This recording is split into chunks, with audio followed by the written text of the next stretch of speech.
yang saya beri tema yaitu makna ayam berkokok. Jadi kita akan belajar satu tema yaitu makna ayam berkokok. Jadi Bapak Ibu Saudara-saudara, ayam berkokok ini tidak asing lagi. Kita semua sudah mendengarkan ayam berkokok. Bahkan ayam kita di rumah ayam yang berkokok ya. Saya yakin yang percaya tidak mungkin ada ayam yang tidak berkokok. Jadi ayam Bapak Ibu atau Bapak Ibu yang belum memiliki ayam pasti mendengar ayam tetangga. Jadi ayam tetangga pasti berkokok. Jadi tidak mungkin ayam itu tidak berkokok. Nah, kalau kita sudah pernah mendengar ayam berkokok, kita juga sudah tahu tentang ayam berkokok. Untuk apa lagi kita belajar tema ini? Untuk apa kita belajar tema ini kalau kita sudah mengerti dan mendengar suara ayam berkokok? Nah, tema ini penting Bapak Ibu Saudara-saudara, karena tema ini diajarkan di dalam Alkitab.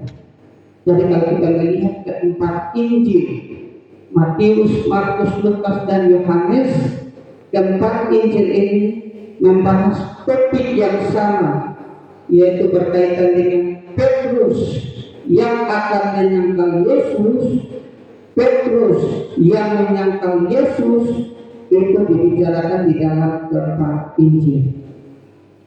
Jadi Matius berbicara tentang penyangkalan Petrus, Markus berbicara tentang penyangkalan Yesus, Lukas berbicara tentang penyangkalan Yesus, dan Yohanes juga berbicara tentang penyangkalan Tuhan Yesus.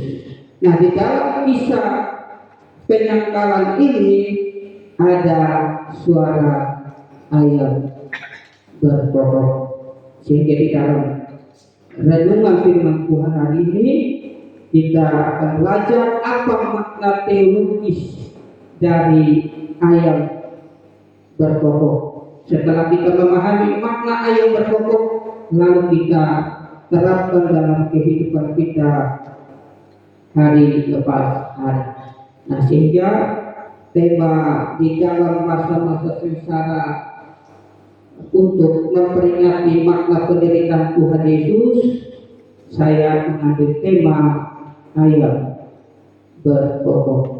Jadi Bapak Ibu Saudara-saudara, tadi saya sudah menjelaskan bahwa ayam berkokok ini tidak asing lagi di telinga kita, karena kita sering mendengar, bahkan ayam berkokok ini sudah menjadi kebiasaan yang ada di dalam kehidupan kita hari lepas hari.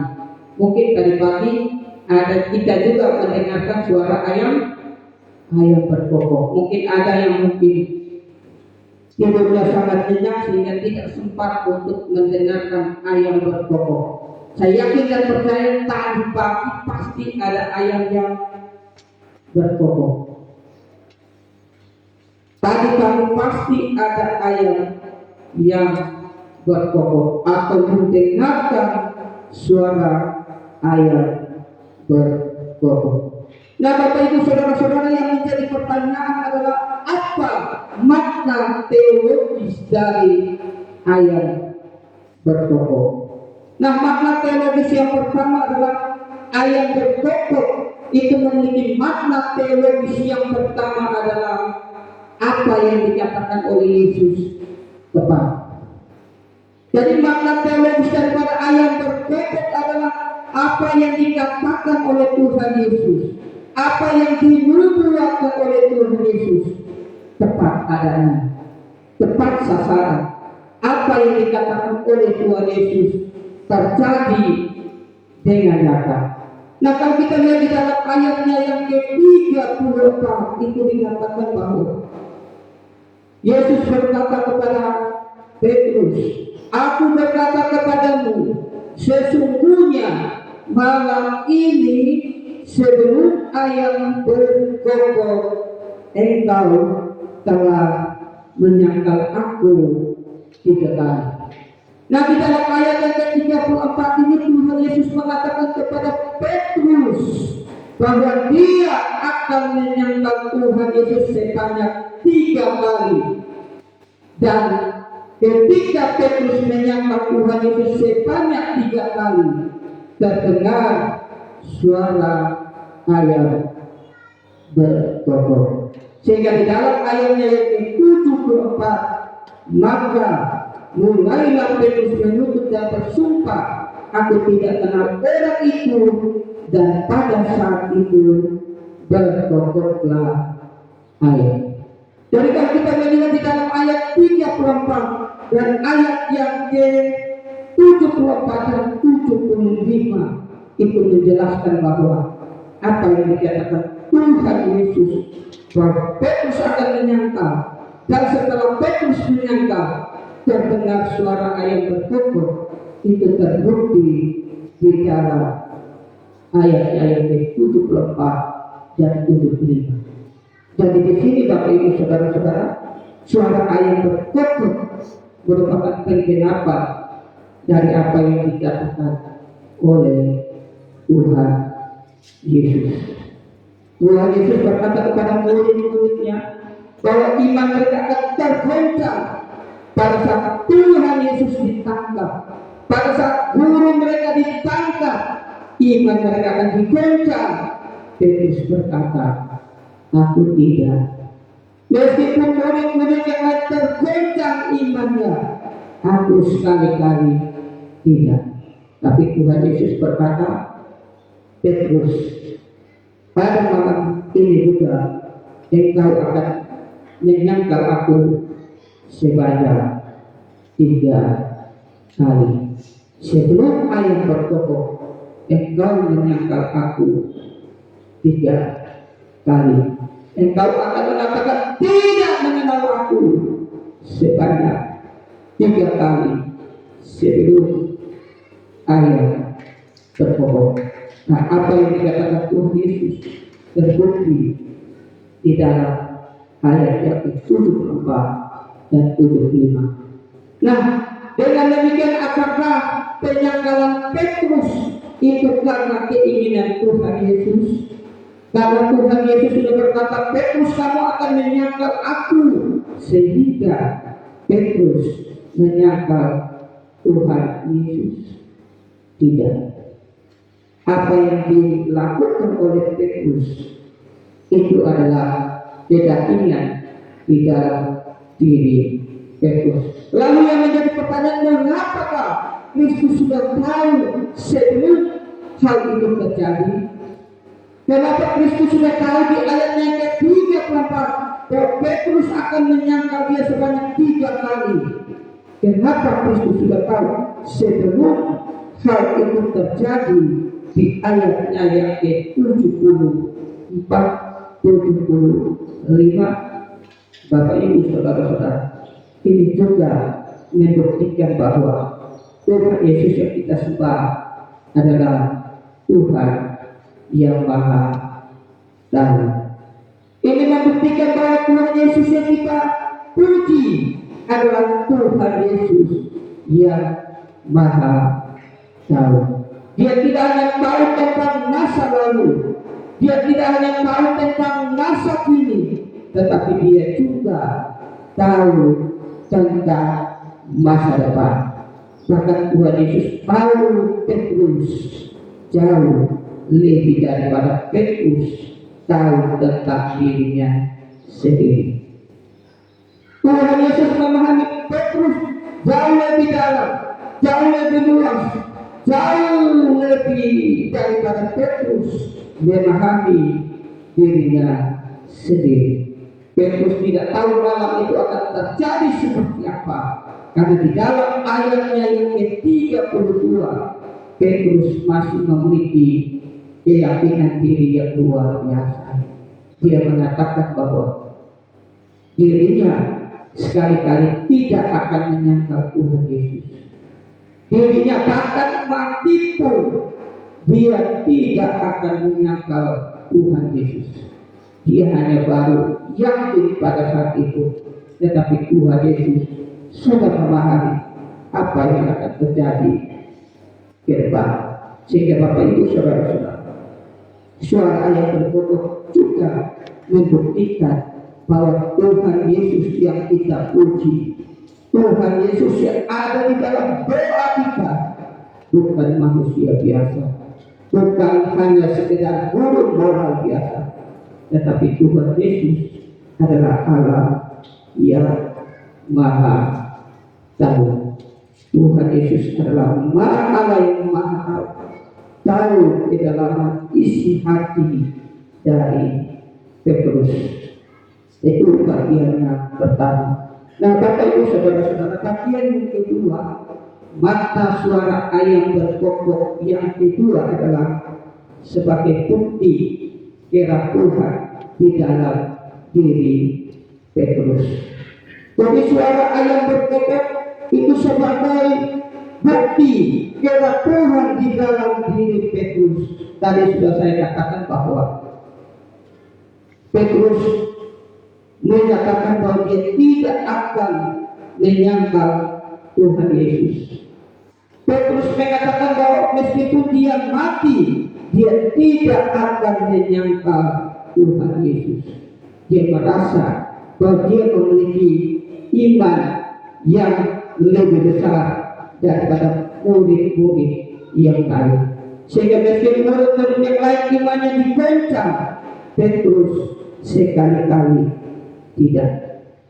Tetapi Bapak Ibu Saudara-saudara, pada saat dia mendengarkan suara ayam berkokok, dan pada saat itu berkokoklah ayam, maka dari situ Bapak Ibu Saudara-saudara, kita bisa melihat pada saat ayam berkokok Petrus, kita melihat di dalam diri Petrus memiliki kira Tuhan.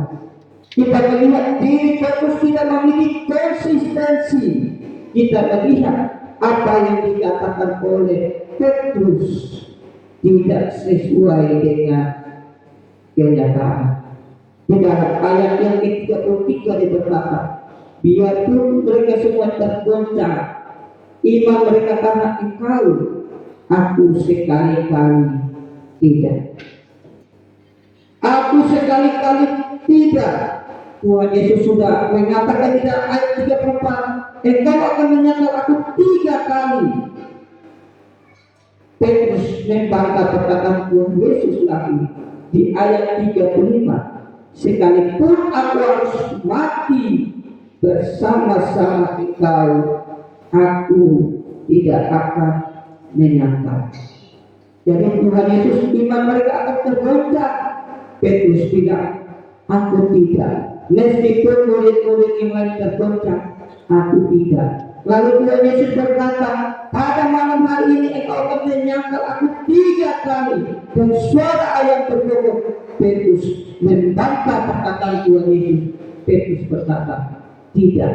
Bahkan sekalipun aku mati bersama-sama dengan engkau, aku tidak menyangkal engkau. Lalu kita lihat di dalam ayat yang ke-70, ayat yang ke-70 bagian B, aku tidak tahu apa yang engkau maksud.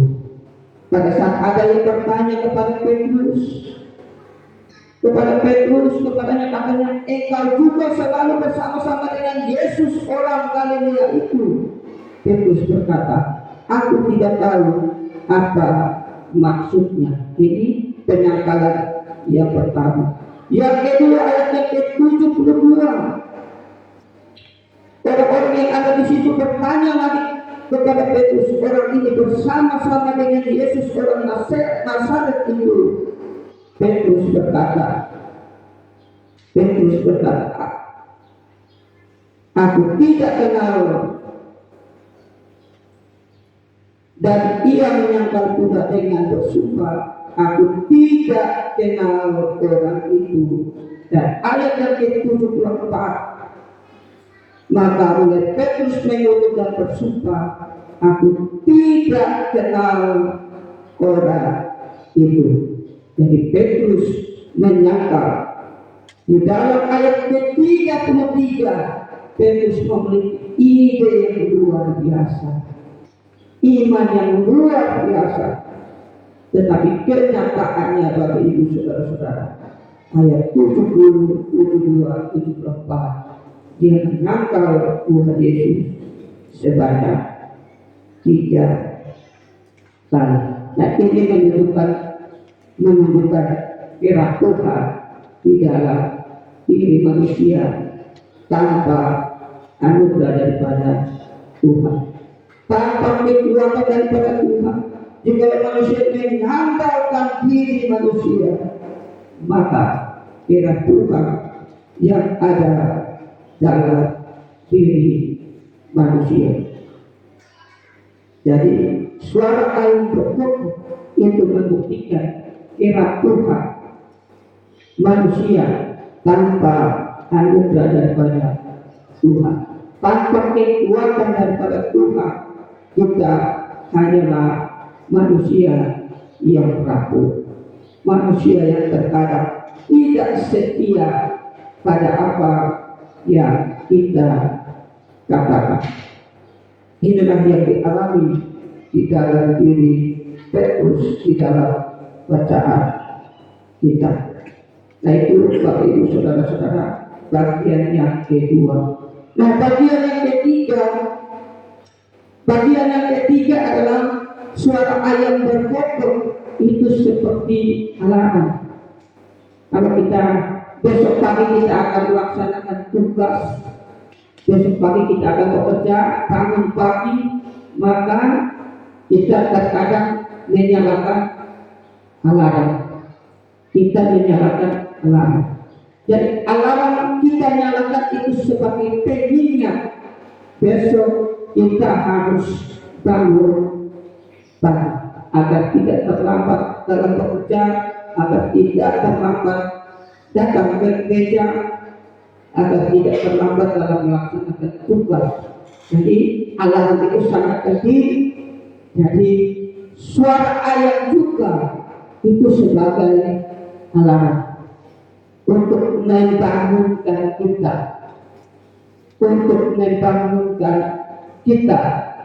dari tidur.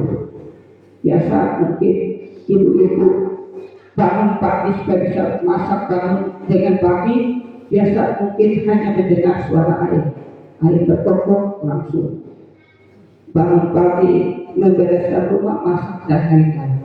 Jadi suara ayat berkokok juga berfungsi untuk membangunkan kita dari tidur,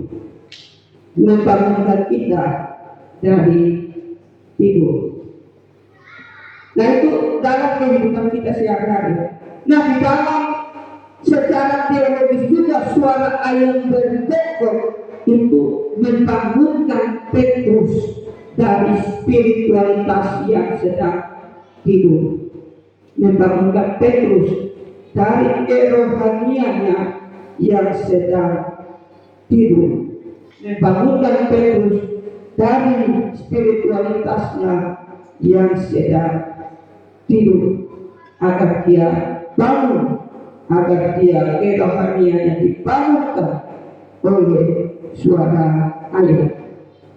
Nah, Bapak Ibu, kalau kita lihat di dalam ayatnya yang ke-24, ayatnya yang ke-24 dan 75a, saya akan membacakan buat kita semua. Maka mulailah Petrus mengutuk dan bersumpah, "Aku tidak kenal orang itu." Dan pada saat itu berkokoklah ayam, maka teringatlah Petrus akan apa yang dikatakan Yesus kepadanya. Jadi pada saat ayat kokok, maka teringatlah Petrus akan apa yang telah dikatakan oleh Tuhan Yesus di ayatnya yang ke-34. Jadi sebelum ayat berkokok itu, Petrus tidak mengingat apa yang dikatakan oleh Tuhan Yesus di ayatnya yang ke-34. Jadi pada saat dengar suara ayat berkokok, baru dia sadar, Bahwa Tuhan Yesus pernah mengatakan kepada dia bahwa dia akan menyangkal Tuhan Yesus sebanyak 3 kali. Dan saya yakin pada saat sebelum ayam terpotong, dia sudah menyangkal 3 kali. Dia mungkin masih merasa bahwa dia belum menyangkal Tuhan Yesus. Tetapi pada saat dia dengar ayam berkokok, dia sadar bahwa Tuhan Yesus pernah mengatakan kepada dia bahwa dia akan menyangkal Tuhan Yesus sebanyak 3 kali. Jadi setelah suara ayam berkokok baru dia ingat, dia mengerti akan firman yang sudah disampaikan oleh Tuhan Yesus. Menyadarkan Petrus bahwa dia sudah menyangkal gurunya sebanyak 3 kali. Jadi apa arti suara ayam berkokok? Arti suara ayam berkokok adalah sebagai pengingat kepada Petrus bahwa dia sudah menyangkal gurunya 3 kali, dan dia tahu bahwa gurunya pernah mengatakan kepadanya bahwa dia akan menyangkal gurunya sebanyak 3 kali. Nah, itu Bapak Ibu Saudara-saudara, makna teologis yang ketiga dari suara ayam berkokok. Nah, makna teologis keempat dari suara ayam berkokok adalah tatapan penuh kasih. Jadi makna suara ayam berkokok, makna teologis yang ketiga adalah tatapan yang penuh kasih.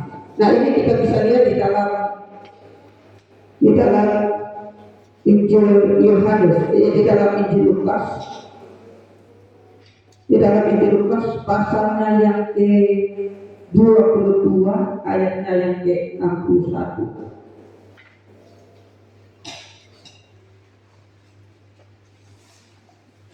Lukas 22 ayatnya yang ke-61. Saya baca dari ayatnya yang ke-60. Tetapi Petrus berkata, bukan, aku tidak tahu apa yang engkau katakan. Seketika itu juga, sementara ia berkata, berkokoklah ayam. Lalu berpalinglah Tuhan menghadap Petrus. Lalu berpalinglah Tuhan menghadap Petrus. Jadi setelah ayam berkokok, Tuhan menghadap Petrus. Bapak Ibu Saudara-saudara, Tuhan Yesus menghadap Petrus pada saat itu bukan pandangan yang penuh penghakiman. Meskipun Petrus telah menyangkal dia sebanyak 3 kali, dia memandang Petrus dengan pandangan yang penuh dengan kasih sayang. Dia memandang Petrus bukan dengan penghakiman. Tidak seperti kita, Bapak Ibu Saudara-saudara. Kita kalau anak kita lari-lari, lompat-lompat, nah tidak boleh lari-lari, tidak boleh lompat-lompat, nanti jatuh. Biasakan orang tua memberikan nasihat begitu ya. Kita sebagai orang tua, anak kita lari-lari, lompat-lompat, nah tidak boleh lari-lari, tidak boleh lompat-lompat, nanti jatuh. Lalu anak kita tidak mau dengarkan, dia lari terus, dia lompat terus, tiba-tiba dia jatuh. Pak, apa yang kita lihat? Ketika kita memandang dia, kita memandang dengan penuh kasih atau memandangnya dengan penuh penghakiman. Makanya orang tua ngomong dengar, dasar tidak mendengar dengaran itu baru rasa. Rasain, sudah dibilang tidak mau dengar. Itu baru rasa. Kita memandang mereka dengan penuh perhatian. Tetapi pada saat Petrus menyangka Tuhan Yesus 3 kali, suara yang bertekuk, Tuhan memandang Petrus. Tuhan memandang dengan penuh kasih. Tuhan memandang dia dengan penuh cinta kasih yang suci. Pandangan Tuhan yang suci, Tuhan yang kudus kepada Petrus yang bilang tidak kenal dia, tidak tahu dia, aku berjumpa aku tidak mengenal dia. Tuhan memandang Petrus dengan penuh kasih sayang, dengan penuh cinta kasih, meskipun Petrus sudah tidak mengakuinya, meskipun Petrus sudah tidak mengenalnya, mengatakan tidak mengenalnya di depan orang banyak, itu tidak membuat Tuhan untuk menutup mata dan tidak melihat Petrus pada saat itu. Tidak, Tuhan memalingkan wajahnya untuk memandang Petrus yang telah mengkhianatinya, memandang Petrus yang tidak mendengarkan perkataannya, melihat Petrus dengan penuh kasih sayang. Diibaratkan Tuhan Allah yang besar itu, yang penuh dengan cinta kasih itu,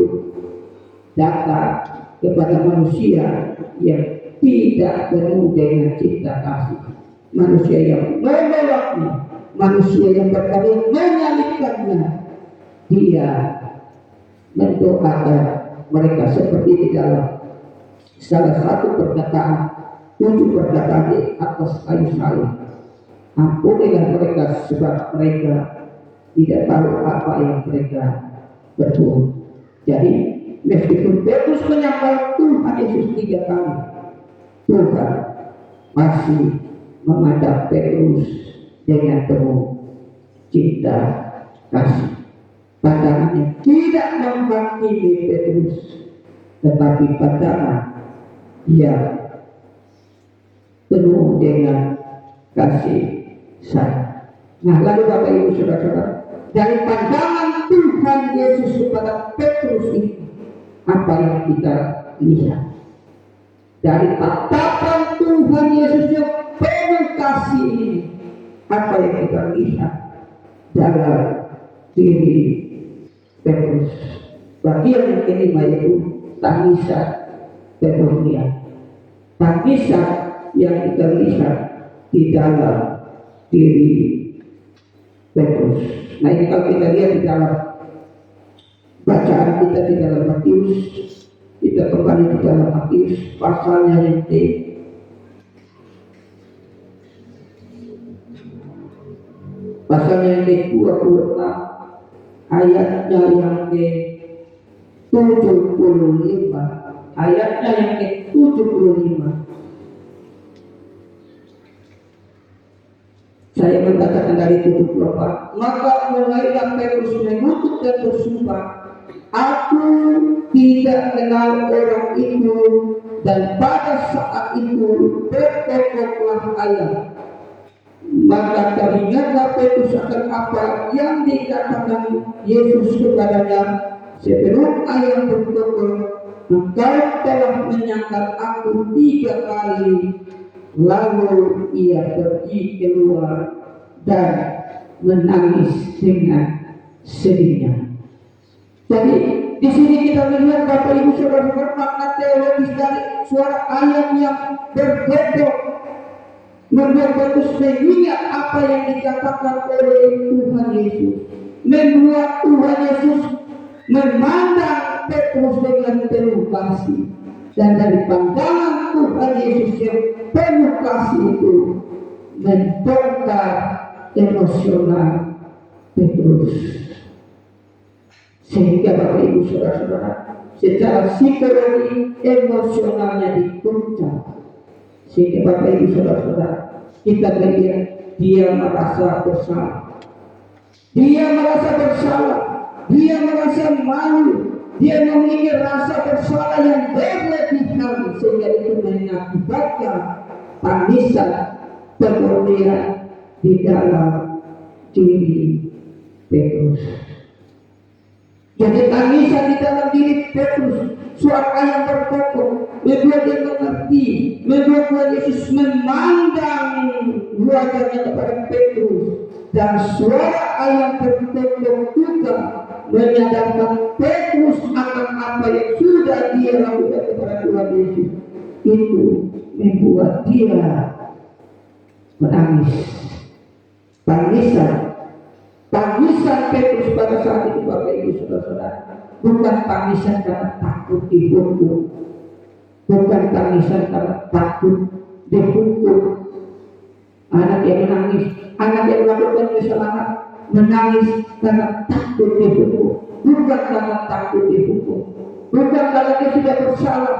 Dia menangis karena dia takut dia akan dihukum oleh Tuhan, bukan. Tetapi tangisan bertobat, tangisan penyesalan, tangisan penyesalan di dalam diri Petrus, bahwa dia telah menyangkal Tuhannya yang penuh kasih, bahwa dia telah bersalah kepada Tuhannya yang begitu baik kepadanya. Dia memiliki rasa bersalah yang berlebihan. Bapak Ibu Saudara-saudara, terkadang rasa bersalah yang berlebihan itu terkadang bisa membuat orang bunuh diri, dan kadang bisa membuat orang bunuh diri, seperti siapa? Yudas.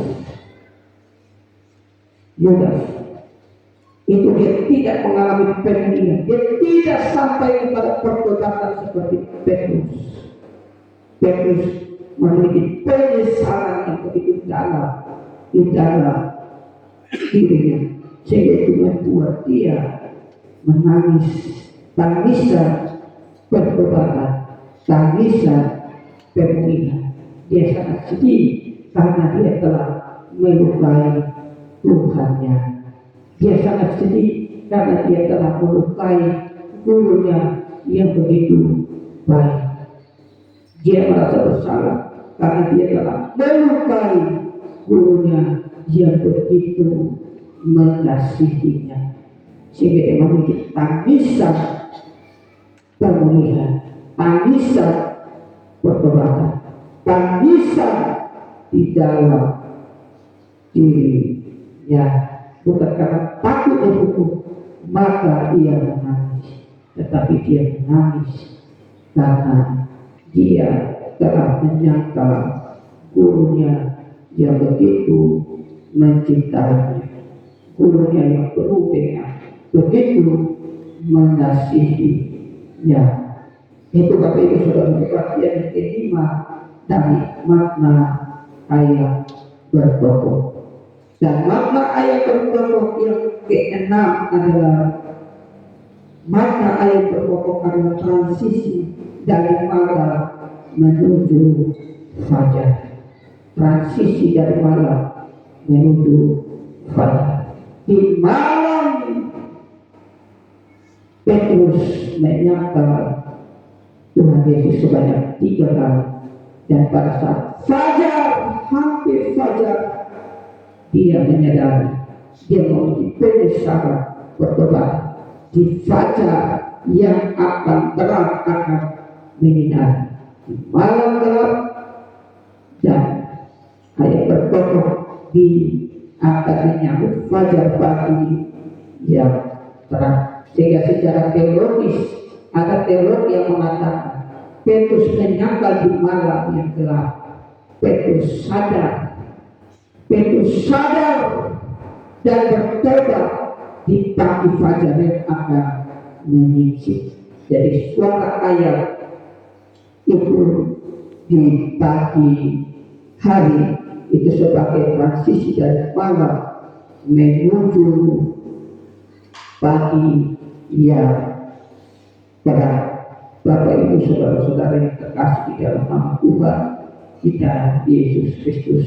Jadi makna ayat bertokoh, makna suara ayat bertokoh yang dapat kita pelajari dari pembacaan kita pada saat ini dan dalam penerapan di dalam kehidupan kita sehari-hari.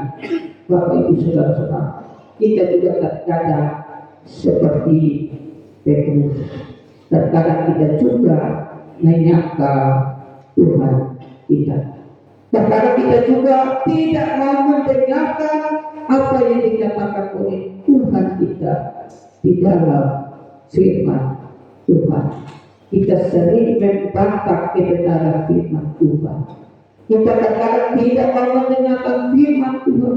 Kita membantah kebenaran firman Tuhan. Kita tidak mendengarkan firman Tuhan itu sebagai sarana untuk pemulihan diri. Tetapi kita juga terkadang tidak ingin mendengarkan kebenaran firman Tuhan. Kita juga membutuhkan suara ayat. Suara ayat itu bisa dapat melalui hati nurani kita.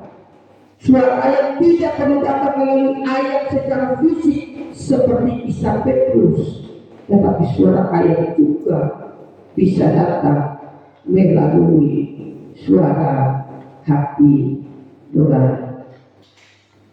Suara ayat bisa datang melalui hati nurani di dalam diri kita.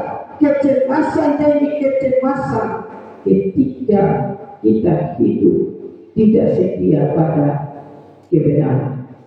Ketika kita hidup tidak setia kepada kebenaran firman Tuhan, terkadang bencana itu bukan datang melalui pendeta, bukan datang melalui orang lain, tetapi terkadang datang melalui hati saudara kita.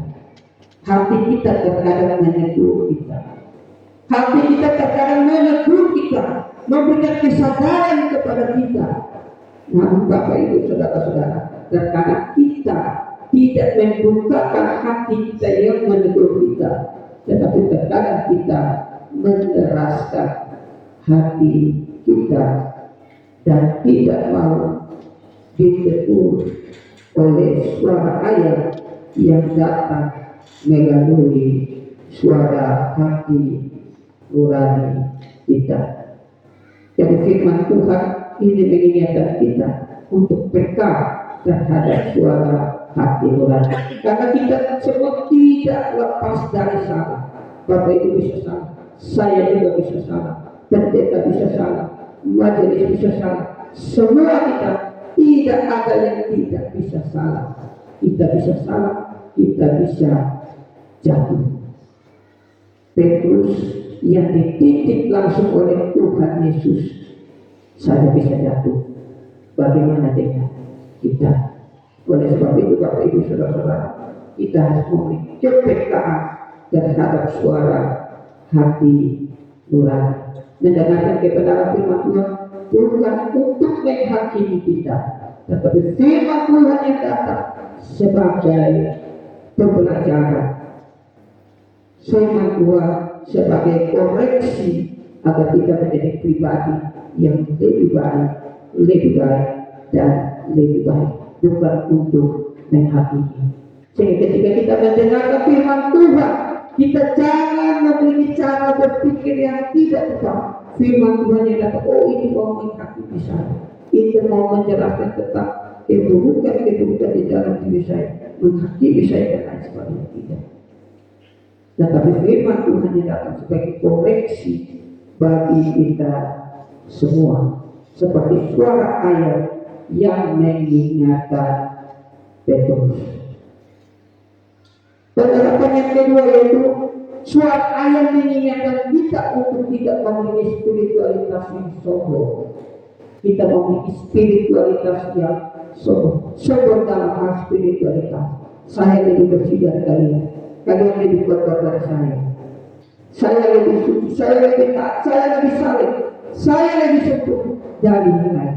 Itu yang dilakukan oleh Petrus.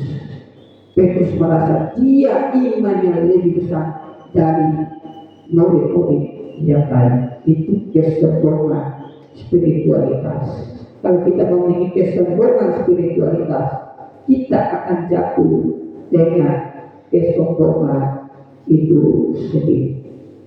Oleh sebab itu maka suara ayat mengajarkan kepada kita bahwa tanpa anugerah daripada Tuhan kita tidak dapat berbuat apa-apa. Tanpa pimpinan daripada Tuhan kita tidak dapat melakukan apa-apa.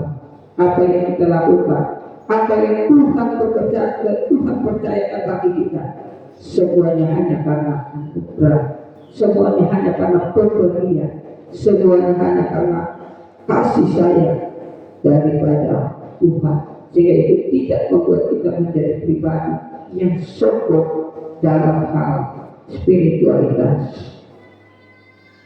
Dan yang ketiga, penerapan yang ketiga, Bapak Ibu Saudara-saudara, kegagalan bukanlah akhir. Pada saat kita jatuh, jangan menganggap inilah akhir dari kehidupan. Tidak. Pada saat Petrus jatuh, itu tidaklah akhir. Bahwa Tuhan sudah tidak pakai dia pada saat itu, tidak. Tetapi di dalam kejatuhannya, Tuhan memakai Petrus dengan penuh luar biasa. Karena Petrus memiliki kesadaran, suara ayat memberikan kesadaran di dalam diri Petrus, sehingga dia memiliki pemulihan di dalam diri Petrus, sehingga kegagalan itu bukanlah akhir dari sebuah pertumbuhan spiritualitas kita, tetapi kegagalan itu sebagai dasar kita untuk memperbaiki kehidupan kita. Dan Bapak Ibu Saudara-saudara, bagian yang terakhir di dalam kebenaran firman Tuhan yang kita dapat terapkan adalah kita tetap setia kepada Tuhan dalam situasi tertekan.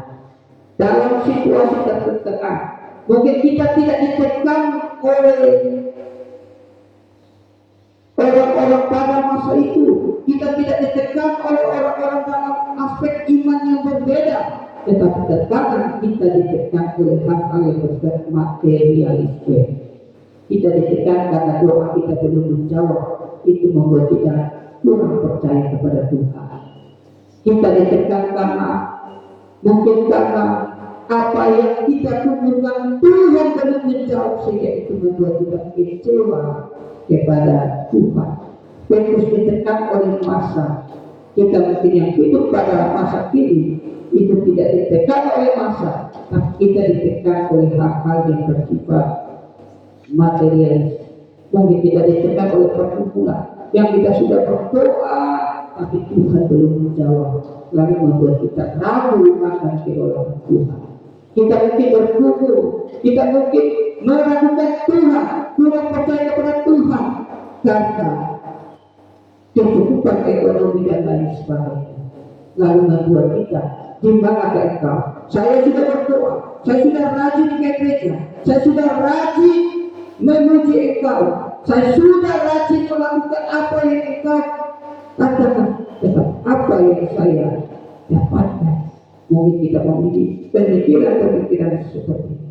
Firman Tuhan mengajarkan kepada kita untuk kembali kepada Tuhan kita Yesus Kristus, karena Dia Tuhan yang setia kepada kita, Tuhan yang tidak akan meninggalkan kita, Tuhan yang tidak akan pernah sedikit pun meninggalkan kita. Dia adalah Tuhan yang setia menjaga kita, menuntun kita, bukan dengan hal-hal yang bersifat jasmani, tetapi Tuhan menjaga kita melalui hal-hal yang bersifat spiritual. Tuhan menganugerahkan kesehatan kepada kita dan lain sebagainya. Tuhan kita adalah Tuhan yang terus memandangkan wajahnya kepada kita, karena Dia adalah Tuhan yang setia. Kita tidak setia, tetapi itu tidak membuat Tuhan kita menjadi Tuhan yang tidak setia kepada-Nya. Tuhan kita adalah Tuhan yang setia. Jadi suara ayat terpokok adalah kembali kepada kita, agar kita tetap setia kepada Tuhan dalam seluruh aspek kehidupan kita. Tuhan Yesus memberkati. Mari kita berdoa. Segala puji syukur ya Tuhan,